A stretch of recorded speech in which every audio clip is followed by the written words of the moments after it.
I'm Lucy and this is my channel Geek Petite. If you're a subscriber coming back, thank you very much. And if you're new here and you like what you're watching, you can click on the red button on the bottom right of your screen if you'd like to subscribe as well. So I've been tracing some patterns and organising my patterns as well, because I've got them all over the place. So I've sort of gathered them all together and I'm just getting them all sorted out, so I've got a bit of a better system. So I thought, why not bring you along and show you what I've been doing. So what I'll do is I'm going to start with just showing you a few different methods I use to trace out patterns, because I often do that because I like to keep the original intact. Sometimes my weight fluctuates and I need to make a different size, and I've also made things for other people. So so I need to be able to keep the original. So what I'll do is I'll need to change the camera angle, so I'll do that now so that I can show you how I do my tracing. I just forgot to mention what I'm wearing. So I'm wearing the Linden sweatshirt by Grainline Studio, and this was one of my January sweater makes. I also made a toaster sweater in version 2 from So Have 7. So I'll pop a card up just in case you're interested in going and having a look at the video that was about those two sweaters. But yeah, absolutely love this one, and it's so comfy. Okay, sorry, I realise I've had to chop my head off for this bit, just so that you can see what I'm doing on the table. So one of the methods I like to use is using carbon paper. This is a piece of red carbon here. So what you need for that is just something to use as the pattern paper itself. So this is the dots and crosses type of pattern paper. You can get this on a roll. I've bought it from Amazon before, and I've also bought it from First for Fabrics, and it's relatively inexpensive. So but you could use any other paper as well, as long as it's got a little bit of stability. I think that's important. So what you do is you just have your you put your pattern paper down first, and then you take your carbon paper and you put it down colour side down on top of your pattern paper. Then you take your pattern piece and you keep that print side up and you pop that on the top. And then what I like to do is just use some of my pattern weights. I just have these washer ones from that I picked up from B&Q. So I only need a couple of those for this. And then what I use is I use a smooth tracing wheel. So hopefully you can see that. And literally just start to, trace around the lines that you are following on your pattern piece. And the thing is to remember to sort of mark off any notches or things like that. There's a little one there. And you just press quite firmly, and what happens is the colour from the carbon gets transferred to your pattern paper below. So hopefully you can see that goes on quite nicely, particularly the red. And what I like to use is I like to use either the red or the blue. Now that was obviously a small pattern piece I was using there, just for some facing. But if you've got something larger, like a bodice or a dress piece or whatever, you can get this larger, these larger pieces from Burda, and you can get them they come in 2 colours in a pack. This is the red and blue, and you can also get yellow and red. And the size of those is brilliant. You get the 2 pieces, 83 centimetres by 57 centimetres. So and that's lasted me ages actually. So that's a brilliant product. Okay, so that's using the carbon paper. Okay, the next method I want to show you is using a different type of tracing wheel. It's one that has these little spikes on it. And what that does is it actually perforates the pattern paper so that you can see a line that you can follow to draw around. And what you do for that is you just have your pattern paper piece, then you pop, again, print side up, pop on top your actual pattern, and then again, I'm just going to use a couple of weights, and then pressing quite firmly, you just follow your lines again. And you can actually sort of hear it clicking as it goes through the paper, through to the paper, and makes those little dots. So you'll be able to see those in a minute. Now, the other thing I really like about this method is it kind of sticks to the paper. So if you've got a longer, a larger piece and you can't fit it all on your mat, it's really good because you can kind of maybe do the top part, and then you can just kind of slide it all along and it sticks. I mean, you can see how it's kind of stuck to this piece. It's coming away a little bit, but when you do that flat, it doesn't, and it works really, really well. So I'm just going to see, hopefully I've just turned the paper over from doing the carbon version, but hopefully you can, yes, I think you can see those little dots right there. And so what you can do then is you can either just cut it out following the dots, or you can join all the dots up with a pen or something. If that's easier for you, you can do it that way. Okay, so that's the spiky wheel method. And so the third method I'd like to show you is using Swedish tracing paper. Now, I've only recently come across this, and I just never want to use anything else now. It's just so lovely and kind of sturdy, I'm really pulling on it here, and it's very hard to rip. You can actually use this to make a toile. You can actually sew it, sew pieces together, and then use it to sort of check your fitting. And it just, you can just see through it so very, very easily. I'm going to try and show you that by just holding it up to the camera. So you can see that how very easy it is to see through all of the markings and everything on your pattern. So you would literally just use this like a piece of tracing paper you would use to draw with.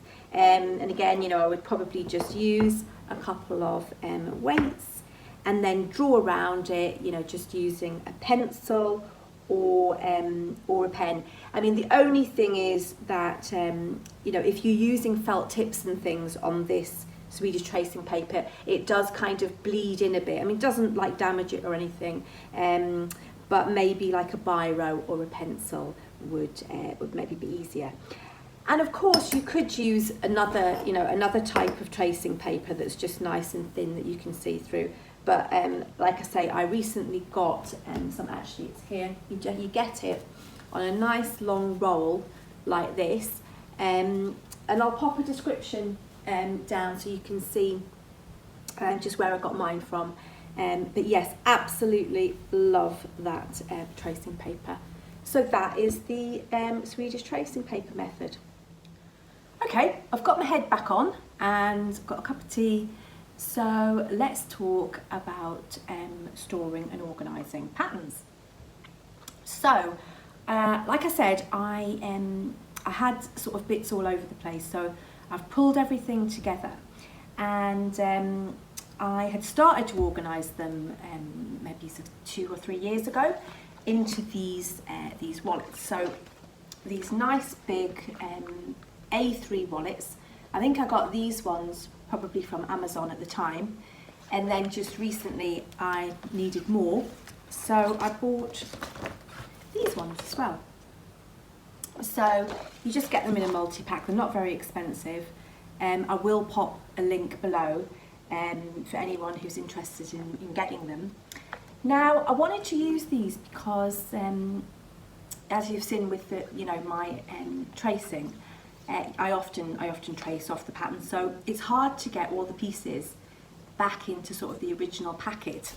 So that's where these come in really, really handy.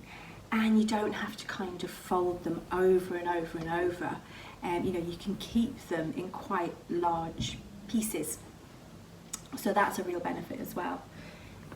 So that's how I would like to have all of my patterns stored in these wallets.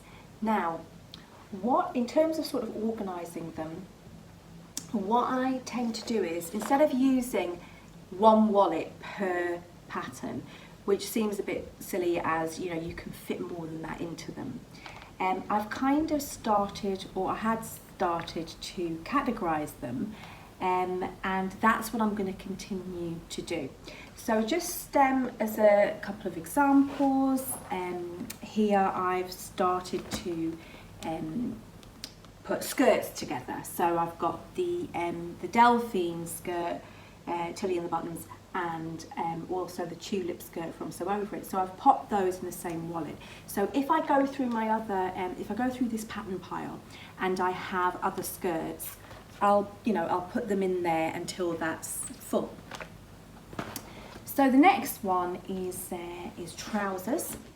So I'll definitely have some other trouser patterns to pop in here.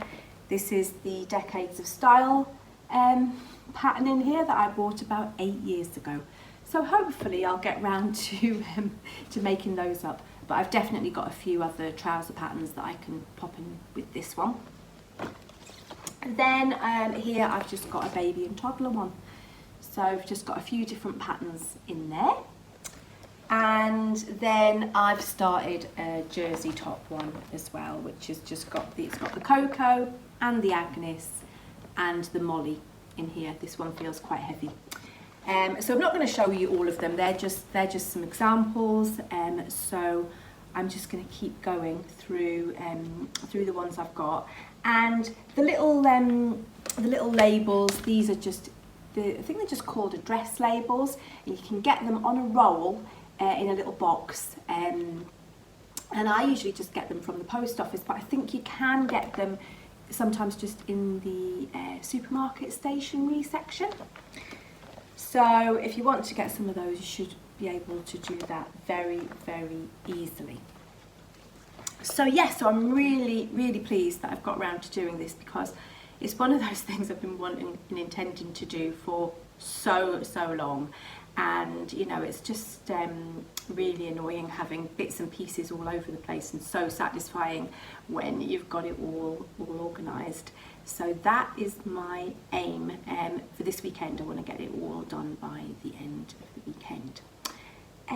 But yeah, I just wanted to mention, while we're talking about sort of patterns and tracing and stuff like that, I recently got my first order of copy shop patterns, or it was the first time I used a printing company, and I used a company called Fabuloso, and I'm so pleased. Again, it's one of those things I've been thinking I'd really like that pattern done in copy shop, and I used to have a printer. When I first started getting PDF patterns, I got one specifically for printing them out, and then I just had problems with the printer, and I found that I was hardly ever using it once I started buying paper patterns again.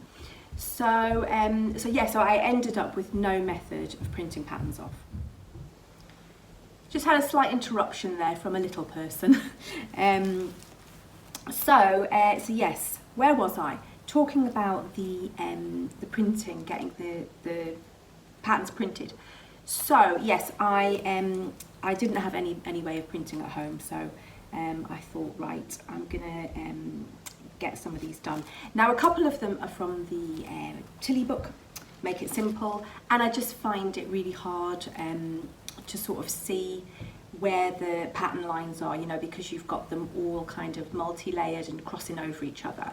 So I got the Sophia dungarees and trousers and the Bertha cardigan printed on a nice big copy shop, and also the Sew House 7 version 1 sweater, because I haven't made that yet.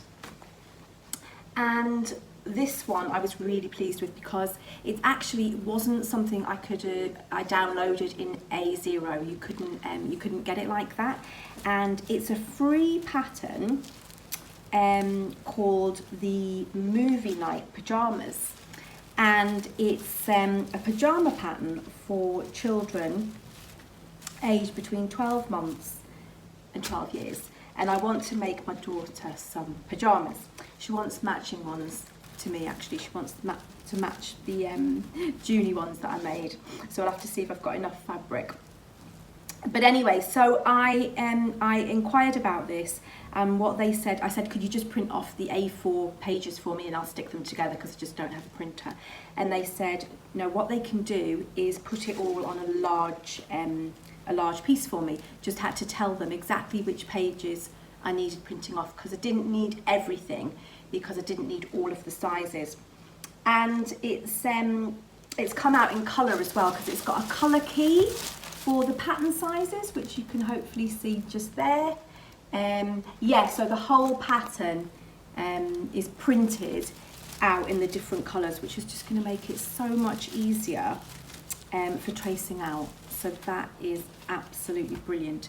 And I found out about them, it was through watching one of Tamlin through Sewn on the Tynes videos. She did have a discount code on that video, but that was a while ago, so unfortunately I had missed out on that. However, it was so reasonable. I think it was about just over £20 for those four, which I think is well worth it. Okay, so that is my little roundup of my tracing and my pattern organising and storage. So really hope you've enjoyed that. Where I'm at with other things is my clear elastic, yay, has just arrived, that I needed to get on with my Sirocco jumpsuit. So that's what I'm going to be getting on with next, and then I'm going to do a video of a pattern review for that, because I think it's a really popular jumpsuit, and yeah, so I think it would be really good to do a review of that. And this is the second one. It'll be the second one I've made. So yeah, so hopefully you'll be interested in that when it comes out as well. So yeah, that's everything from me today. I hope you all have a great week next week, because this will probably come out at the weekend. And yeah, take care guys, and I'll see you again really soon. Bye!